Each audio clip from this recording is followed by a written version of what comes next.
social, professionnel, où il faut obtenir sans arrêt plein de choses. En fait, là, c'est pas opposé, il n'y a pas d'opposition en réalité, puisque dans l'univers est infini. Donc il inclut aussi le profit, le business, mais on peut faire du business, on peut gagner de l'argent, on peut faire des tas de choses en gardant l'esprit pur.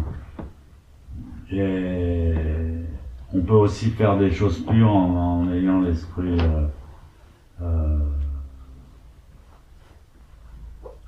l'esprit de profit. Une autre question?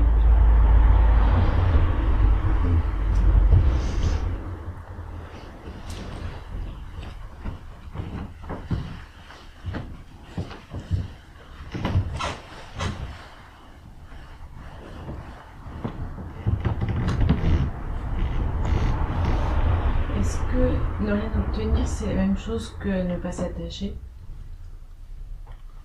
Ou c'est encore... Non, même pas, parce que ne pas s'attacher, il y a ne pas.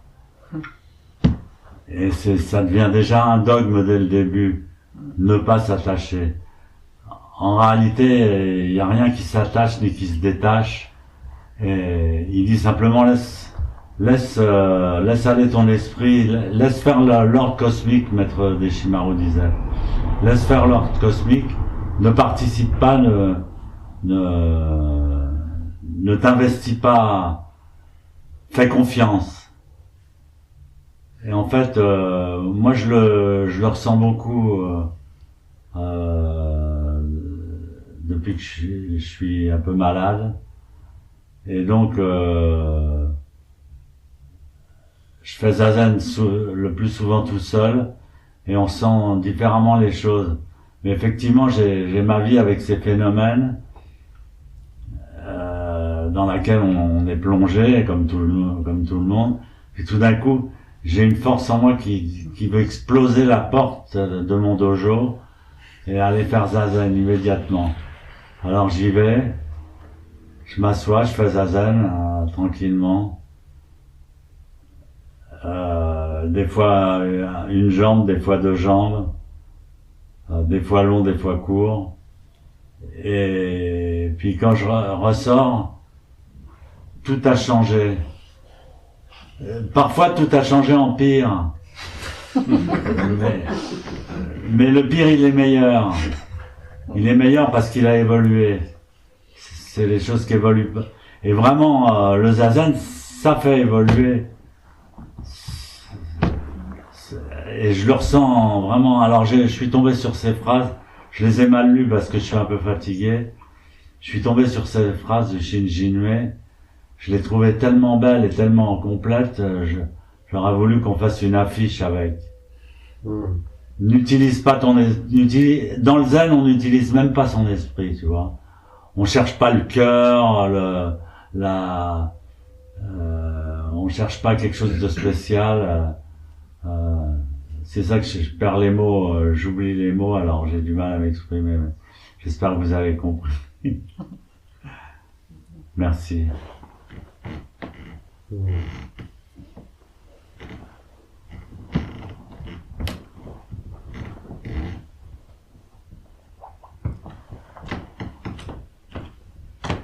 C'est la plus noble, c'est la vérité qui fait de compromis avec personne. C'est la plus belle. C'est beau. Le zazen, c'est magnifique. Il a fallu que j'attende, je sais pas, j'ai commencé à 19 ans. J'en ai 40, Plus. 44. Ah non, 74. 47. Bon, de pratique. Ça fait long. Et là, je le comprends parce que je me retrouve comme un con. Après, je sais pas combien d'années de pratique, je me retrouve comme un benet. C'est comme, on me disait, tiens, l'infirmière qui t'a mis au monde, elle a regardé ta tête, elle l'a trouvée grosse, elle a dit, celui-là, ça sera ou un génie ou un fou, ou un débile. Et elle avait raison.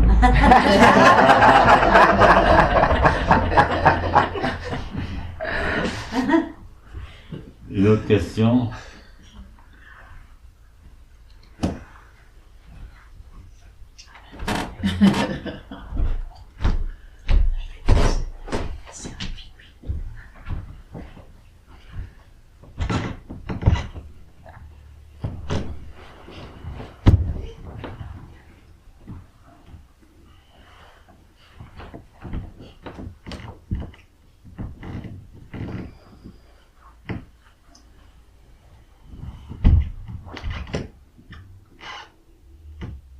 Alors ça s'exprime avec le corps.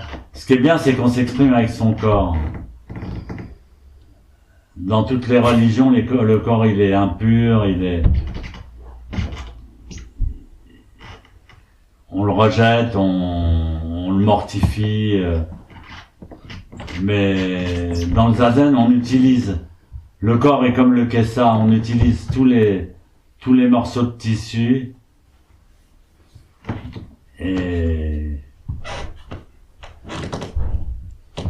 on essaie de faire quelque chose avec. Alors on essaie d'empiler les os, on essaie de se tenir correctement, on essaie de respirer correctement, et puis à la fin on laisse faire. Oh, une autre question? Claire. Yes. Coucher là-bas ou... Oui, oui. Je vous ai vu pratiquer, j'ai regardé comment vous pratiquez Zazen. Et effectivement, il y a tellement de choses à découvrir, ne serait-ce que dans la posture. C'est pour vous que j'ai dit d'écarter les coudes, vous m'avez entendu, vous avez réagi tout de suite. Et j'ai pensé, tiens, c'est chouette, s'il s'intéresse à ça, parce que après il y a la position des mains. Découvrir toute la position des mains et tout, c'est encore améliorer cette espèce de monstre à chair fraîche, son espèce de corps. Et là, dans le zazen, on aligne les doigts, les pouces doivent faire ni montagne ni vallée. Mettez vos mains pour voir. Voilà, c'est bien. Vous avez. Alors les pouces doivent être à l'aplomb de la ligne, voilà. Comme ça, en contact. C'est très important la position des... Alors quand on commence à développer un thème comme les mains, on en a pour 10 ans et on voit les mains à mettre des shimaru, on dit oh qu'est-ce que c'est beau la posture. Et tout ça, mais il a pratiqué 40 ans avant d'avoir les mains aussi belles. Et donc on peut faire de son corps un corps de Bouddha, même si ça fait mal. Mais c'est une douleur assez superficielle. Moi je suis bourré de rhumatisme, de je sais pas quoi de partout. Quand je fais le lotus, ça fait... Des fois je suis là, je fais... Et faut traverser des trucs durs, mais après, une fois qu'on est installé et que ça bouge plus, on a absolument pas mal. Et donc on a vaincu son corps. J'apprends beaucoup de choses sur la victoire sur le corps, parce qu'il n'y a pas que les moines zen, il y a les ouvriers, des gens très simples qui pratiquent le zen sans le savoir. Ils ont pas la posture, mais ils ont la posture de leur vie. Et c'est des gens qui se plaignent jamais. Ils disent jamais j'ai mal. Moi, dès que j'ai mal, je dis j'ai mal, j'ai mal. En fait, les grands hommes, ils disent pas j'ai mal, ils disent rien. Il y a des gens qui ont une force à dire rien, à rien dire. Comment tu vas? Ça va, ça va. Alors, vous voyez que on a toujours à apprendre à nouveau. Voilà. Plus de questions. Ah, t'avais une question? Ah ouais, pardon. Plein de questions. Est-ce que la rêverie, c'est un faire? C'est un quoi? Un faire, c'est faire quelque chose. Est-ce que ça nous rend moins transparents en nous-mêmes? Non, parce que la rêverie, en général, c'est pour se reposer. Donc on essaie de défaire au contraire. On essaie de se relaxer et tout ça. Mais le rêve, ça peut être un... Moi j'ai souvent des rêves où j'entends un bruit au premier, j'entends boum, clac, taper la porte, bam, bam, bam, bam. Je dis qu'est-ce qu'il y a? Je me lève, je descends, j'arrive à la porte, et je dis mais j'étais en train de rêver.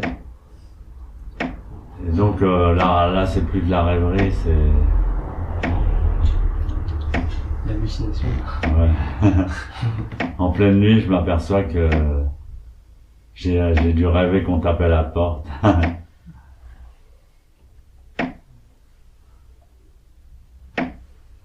En zazen, Sensei critiquait la rêverie, il disait il faut pas suivre ses pensées. Parce que facilement en zazen, on suit ses pensées. C'est un peu comme quand on lit un livre. On lit un livre et tout d'un coup on pense à autre chose. On continue à lire, mais on pense à autre chose. Et puis tout d'un coup on a passé une page ou deux à rêvasser et on lisait pas son livre. On a lu toutes les lettres, tous les mots, mais en réalité on le rêvait pas. Donc ça c'est de la rêverie. Moi quand je suis allé à l'école, j'ai eu mon premier prix, mon premier diplôme, c'était premier prix de rêverie et de camaraderie. Voilà. Une autre question? Moi? Ouais. J'ai le droit.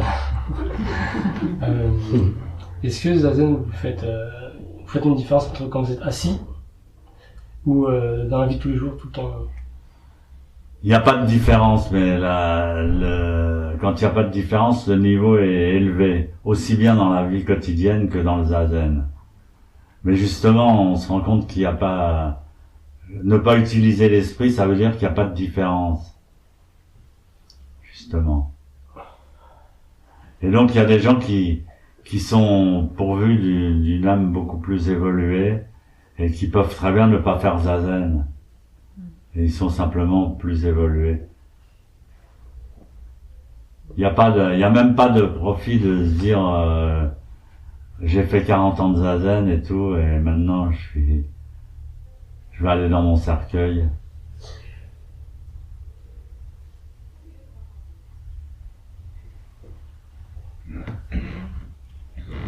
Une autre question? C'est ça. Oui.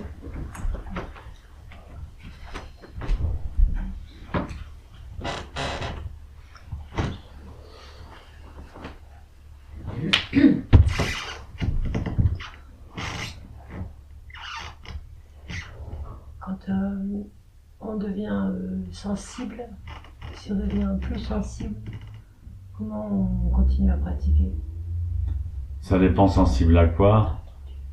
Si on est sensible à l'amour, on va pratiquer de mieux en mieux. Si on est sensible à l'odeur d'essence, on va pratiquer de pire en pire.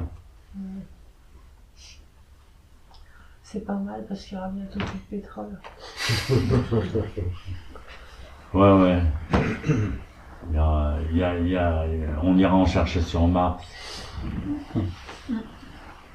On est tout proche d'aller dans des autres planètes et de ramener des minerais et de l'essence ou des énergies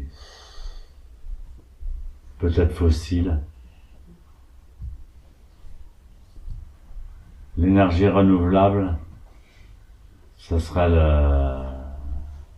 la cellule pluripotente.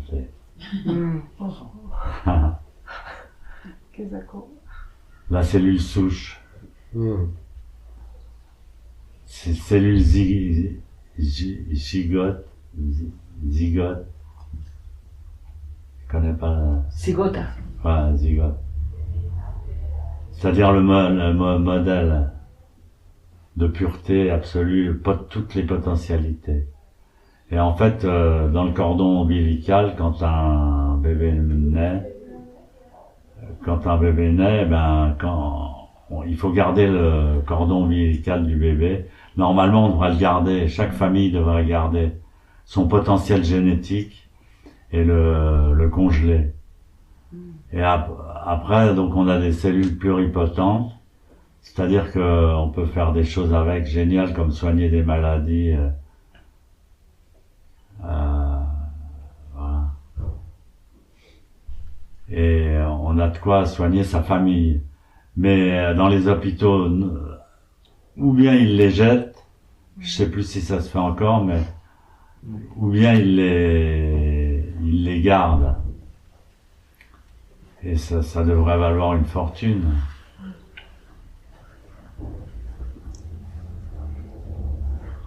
Faut regarder le feuilleton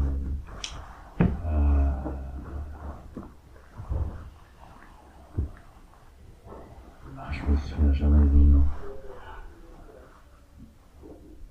C'est le médecin.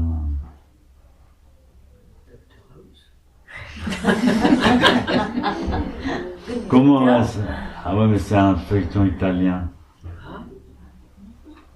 Et c'est sur ça se passe dans un hôpital, entre un hôpital de haut niveau. Alors évidemment, j'arrive pas à m'en rappeler du nom, j'ai des problèmes avec les noms, ils m'échappent.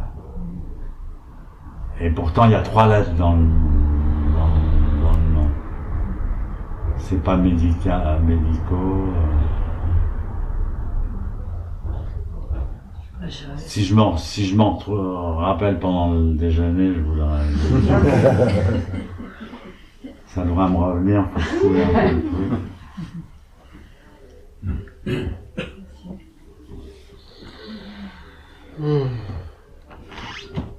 On va manger.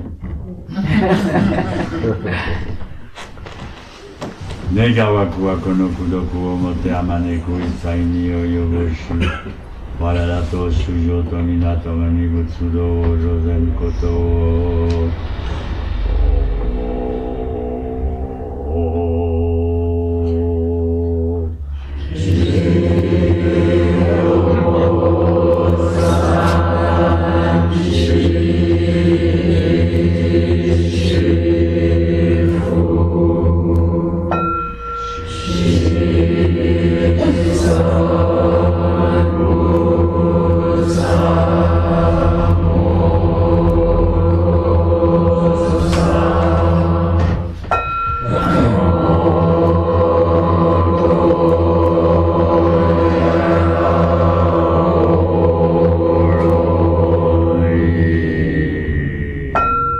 Merci d'être venu et merci de votre concentration.